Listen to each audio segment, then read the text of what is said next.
Welcome to CNT Live. Kia ora no tātou, nau mai, haere mai ki te hōtaka I tēnei ata. Yeah, that's right, Te Pura. Today on the show, we're here with James Ford, network executive and now producer of CNT Live. James is trying to steer production of the show back towards the mainstream. Well, James, we're very pleased to have you here watching over us and controlling our expression of womanhood. Please do continue to watch us and tell all your friends, otherwise we will be imminently cancelled and completely censored. Bye, James. Kia ora Michelle, kia ora tātou katoa, nau mai, haere mai ki te hōtaka I tēnei ata. Today on the show we're talking to Sabrina Sitt about the holism diet. We're with Meredith Pincer in the kitchen making traditional Scottish shortbread, and we're finding out what our sexperts have to say about the benefits of sex in the car. Not only that, we hear from Lauren Carter, author of best-selling new book, Making a U-Turn, about the moral dilemmas in the 21st century. And we learn new ways to manage premenstrual tension in an informative and emotional teaching segment. Wow, Te Pura. Now that sounds like the kind of material with wide appeal to the mainstream. Kia ora Michelle, yes. All that and more coming right up here on CNT Live, where the only thing missing is you.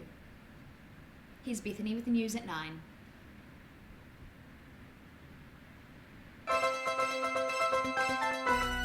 Kia ora, good morning. I'm Bethany Bringers with breaking news for female persons. At least 6 or 7 women are outraged today at news that marginally successful breakfast show CNT Live is being cancelled due to a supposed lack of viewers and allegedly unsettling content. Executive production of the show has passed from the female creative team to network executive James Ford in an attempt to tone down the show's eccentricity before bringing it to a tidy 6-episode conclusion. In sport, I'm hunting you down, James, in the night. It's a vengeful day in the capital with a high of 12 and an overnight low of I'm going to kill you, James. And that is news to women today. I'm Bethany Bringers. Good morning. Kia ora again. And thanks, Bethany. We've all grown to love CNT Live over the last few weeks. Now, today in our culture segment, we're actually talking with Lauren Carter, and she is here talking about her controversial new book, Making a U-Turn, Issues of Moral Decay in the 21st Century. Now, Lauren, can you tell us about what you see as being the most pressing moral issues of our time? Well, Michelle, I think if there were just 1 or 2 issues, then there'd be far less cause for alarm and certainly not enough to write a whole book on the subject. But the sad fact is there are countless issues that we are now facing which pose a real threat to the moral fabric of our society. It is modern society itself that is the issue. Wow. Now, you're not only an author, you're also a performance poet. So could you tell us about some of these poems you've included in your book and how they go down in the performance poetry community? I wouldn't know. I don't perform my performance poetry, as I object to the type of people who frequent those establishments. But I can tell you that I've found the writing of my performance poetry to really help me work through my grief at all sorts of moral tragedies, not the least of which is the fact that a woman can now get up in any performance poetry bar in the country and speak publicly about all sorts of things that really aren't her place to comment on.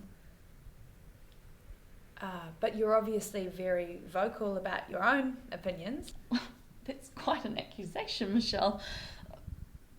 There was a time when women didn't go out and express their views. They stayed at home and they supported their husbands on all sorts of matters that were important. In my opinion, women shouldn't have opinions, and they certainly shouldn't be speaking publicly about them, whether it be performance poetry, rallies, interviews, or even books. But that's just my view. Okay. So perhaps you could outline some of the strategies that you've employed in your book to combat moral decay and make that U-turn, as it were. My husband would prefer I didn't, actually. He always says, creativity in a woman's hands is as dangerous as a plague in a crowded workhouse.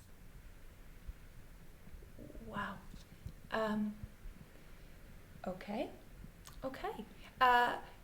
You have agreed to actually perform one of your unperformed performance poems for us. I've agreed to do it. I don't think it's seemly for a woman to perform performance poetry. That's why I write unperformed performance poetry. That seems... But you... Right, so what exactly are you going to do for us? It's just some of my thoughts on society, really. Great. So here is Lauren Carter going to enlighten us with some of her thoughts done on society, entitled... I call it society. Great. Take it away, Lauren.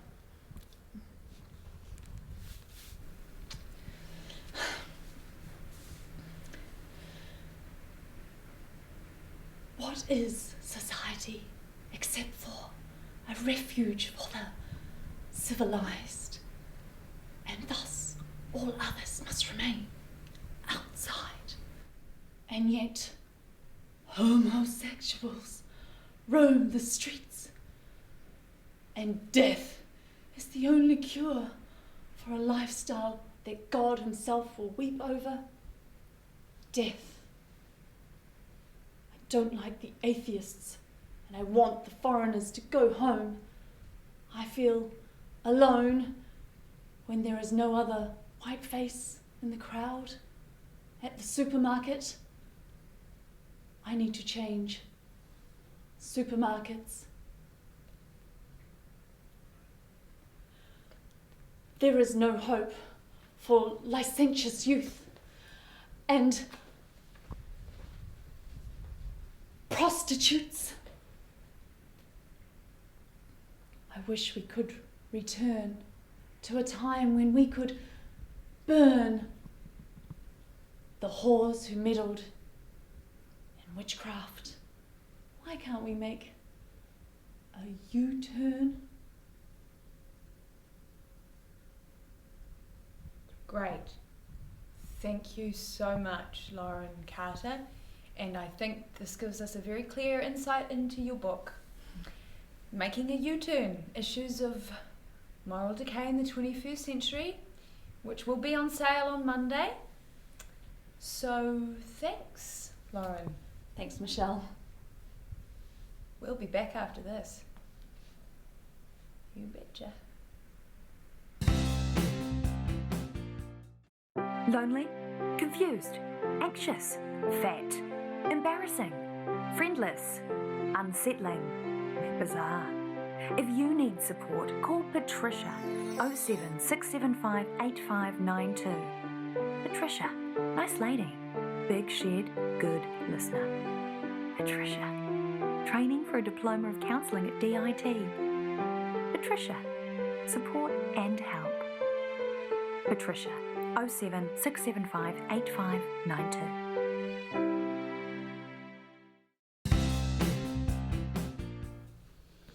Hello, my name is Meredith Pincer. The trouble with the Scots is that they're too Scottish. This can also sometimes be said about shortbread. The way to fix dry shortbread, and indeed dry Scotsman, is with copious amounts of butter. Today I'm going to be making a basic shortbread dough. If it is made properly, shortbread should be composed of 3 parts butter and 1 part everything else. Start by taking your bowl. Put in it a pound of butter. Then add flour, corn flour, icing sugar, and even more butter. Mix all of this together with your hands and then chill it for at least 1 hour. This allows the dough to reset into a slightly more cylindrical block of butter. Now, it's perfectly all right to eat home baking as long as you don't do it every day. Then again, there are some people who say that you shouldn't have sex every day. And I wonder, how happy are they? I have a piece of shortbread and a Danish every night before bed. But then again, I'm lucky I have a husband from Scandinavia, where I'm reliably informed they're far more stamina than your average Kiwi man.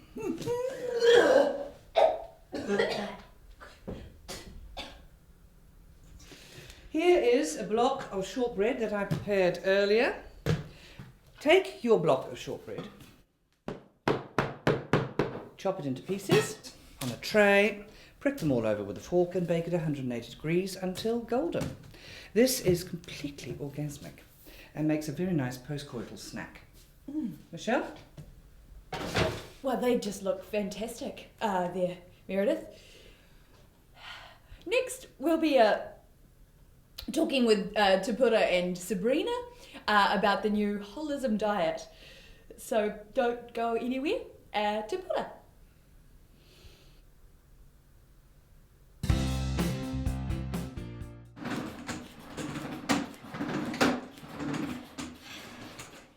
Kia ora no tātou, nau mai haere mai ki te wahanga hauora o te hōtaka nei, kei te kōrero au ki a Sabrina Sitt, mō tāna kaiwhakatingana hou ko te holism diet, he hanga ture o tēnei whakatingana nei. Well, te pura, the diet starts by undertaking a whole lot of some pretty intense counselling at the recommendation of your GP and then an independent psychiatrist's report. After that, you just have to come to the realisation that your value as a person is not dependent on your weight or even on your physical appearance and fitness. And once you've got that far, then it's just about eating right, leading an active lifestyle and taking care of yourself mentally, emotionally and spiritually. So it's pretty straightforward really, which is why I'm surprised that no one has thought of it before me, or no one's talked about it like I have in my new book, the Holism Diet book, which was written by me last week. Reading this book and writing it too, now that I come to think of it, has changed my life. I wish that every woman on this earth had read this book so that they would now know what I knew, which is what I came up with and wrote in the book, which has probably never occurred to them. Well, they do now, and hopefully a whole lot more. I've got to say, this sounds like a really healthy diet and in line with the principle of holistic wellness or hauora. It is. It is, te pura. It really is. And I never would have been inspired to make these personal changes and major contributions to the world of diet science if it weren't for my time here at CNT Live, listening to the different perspectives on women who love themselves and love their bodies. My therapist says that 1 week is not enough to get over what he calls a long history of obsessive behaviour. But some would also say that 1 week is not enough to write a book, which will no doubt inspire countless others to take this journey, but I've done that too.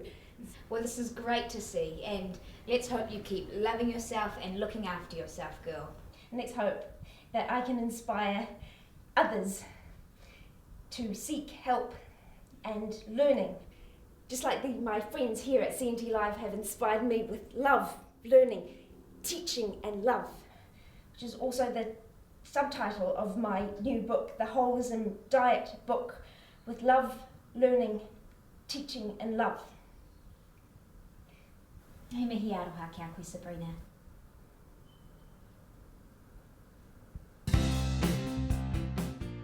The sensitive skin of my active baby is literally covered in dangerous germs and bacteria. I can sanitise my hands and wipeable surfaces, but I can't sanitise everything she touches. Luckily, with Jennings Soft and Sterile, I can sanitise her, killing 99.9% of the nasty fungus and superbugs that crawl across my baby's filthy body, keeping me well and our home safe and happy. Jennings Soft and Sterile Baby Sanitizer, keeping me protected from her to help protect her from herself.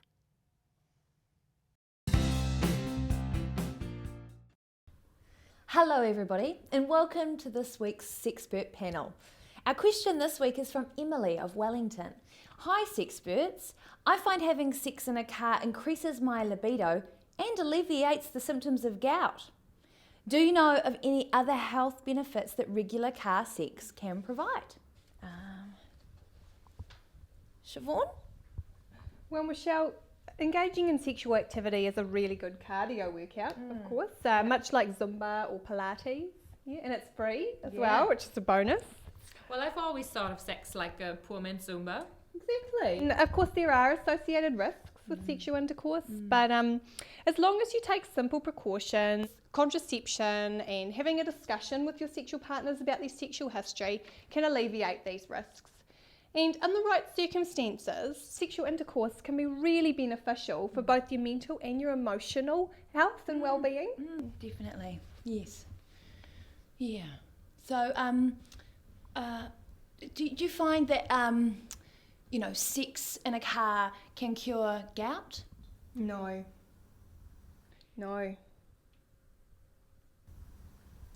Diabetes? What's gout and what's libido? Oh, that's a discussion you should probably have with your pastor. In your opinion, is there anything special about car sex, Allegra? Well, it can certainly make a long drive much more interesting. But does it, increase your libido? Well, there haven't been any studies done to suggest it, but then again, there haven't been very many studies done on the comparative stimulative effect of different locations on sexual intercourse. Well, perhaps that's something you might like to study. Sure, if you give me $300, I'll study most anything. Well, thanks again, ladies, for your tips and tales. And I didn't mean that sexually, with the tip, I meant your advice and your stories, because it sounds like I was talking about clitoris when I was talking about tips, but it's funny. Tails and bottom. Sorry.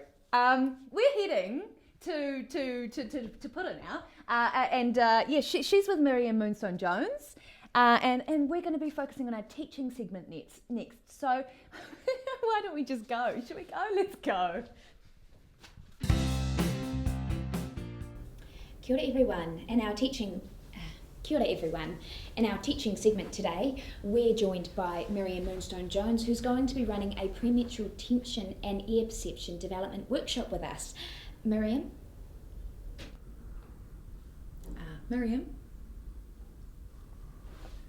Miriam, can you hear me?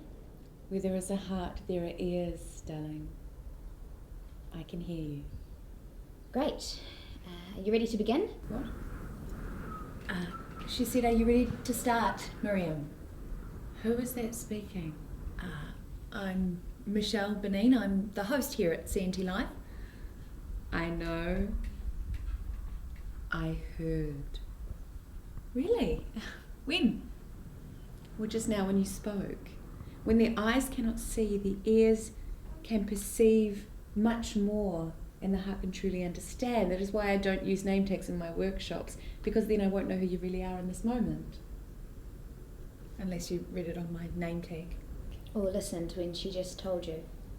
Poor. And you're confused between what the eyes perceive, for the eyes perceive cannot be truly felt in the heart. I want you to lie down, ladies. Lie down. Lie down. All right. And close your eyes. When the eyes cannot see, the ears can perceive stronger, sharper, more expansively. All of those things that the eyes can perceive, but through the ears and through the wholeness of the womb. For all the things that the eyes can perceive can also be perceived through the ears. The ears can also hear and understand through the power of the imagination. But if the ears cannot hear, all of the things that the eyes would lead us to believe, nothing can be truly understood in the heart. I want you to hold your womb. Jesus.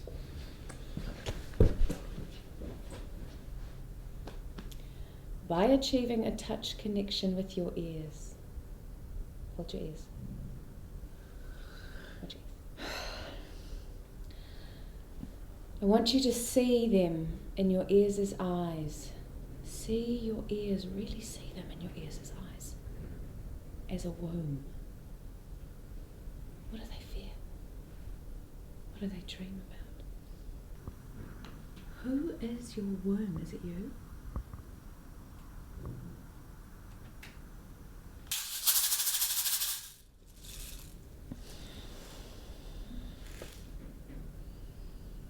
I want you to hold this touch connection with your ears, uterus, womb, ears, for at least 30 minutes every day to develop your listening perception. Now, I find this is a fantastic way to really connect with my ears and with the world, in fact. It's like a triangle. So there's myself, my ears, the world. I want you to imagine a triangle in your mind's eye, and then I want you to throw that away because I want you to hear a triangle. I want you to really listen to what a triangle is, and it is through this process that we can come to understand our femininity in the processes of menstruation.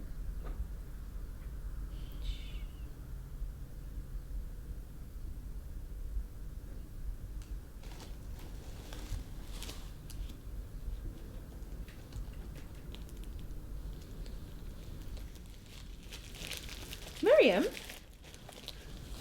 I must insist that you continue with the touch perception. It's very important for the graduation of the course. Thank you, Miriam, but I'm actually looking at a non-graduational process. At this juncture, I feel that's in my right action to do. See, you're still looking, not listening. I'm listening to the actual words, Miriam. I'm just still searching for their meaning. Can't you hear? I can hear just fine. As I say, I'm listening. You're just being a little ambiguous, Miriam. Is the sound of a river ambiguous? Yes, yes it is, in every sense. Okay? So now, give me the pie. Give me the pie. Now, we have viewers, okay, that we are here to entertain, Miriam. So make some muesli or knit together some goddamn yogurt, all right? Because we are here to teach these people something. And your workshop has given me PMT, and that's really something considering I'm pregnant. It happened quick. Yes, I'm pregnant, okay? And I'm going to have a daughter who's going to be proud of her mother for more than just almost graduating from journalism school and having exceptional handwriting, okay? I'm going to have a child who's going to be proud of her mother for saving a lopsided and bizarre little show, okay? Where women were represented as they really are, not how they think men would like them to be, okay? So get up off your ass, okay, and talk to those 75 viewers out there and teach them something, because then they're going to tune in next week, aren't they? They're going to tune in next week and the week after that and the week after that, okay? Because I'll be damned if right now that I've just found out, okay, what is really important, how to be honest, and what it means, and how wonderful it is to be a woman. Down, you hippie. That I'm going to get cancelled. I'm going to get silenced. That's not going to happen, okay? Not now. Not now that I've just figured out that I actually have something to say. So, muesli, Miriam, or menstruation, just whatever the hell you want to do. No more bullshit, all right? Siobhan, do your menstrual cycle stuff. Oh, great, thanks Miriam. I hoped we'd have a chance to use this. You, out. Well, right. So, of course, the uterine cycle everyone's quite familiar with. We start off with menses, we also have the proliferative phase and then the secretory phase, and that's just the normal build, ebb and flow of the uterine.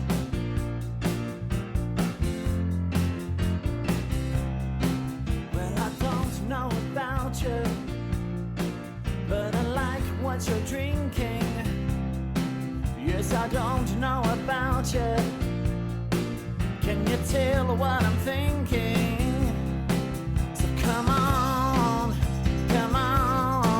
won't you buy me a beer?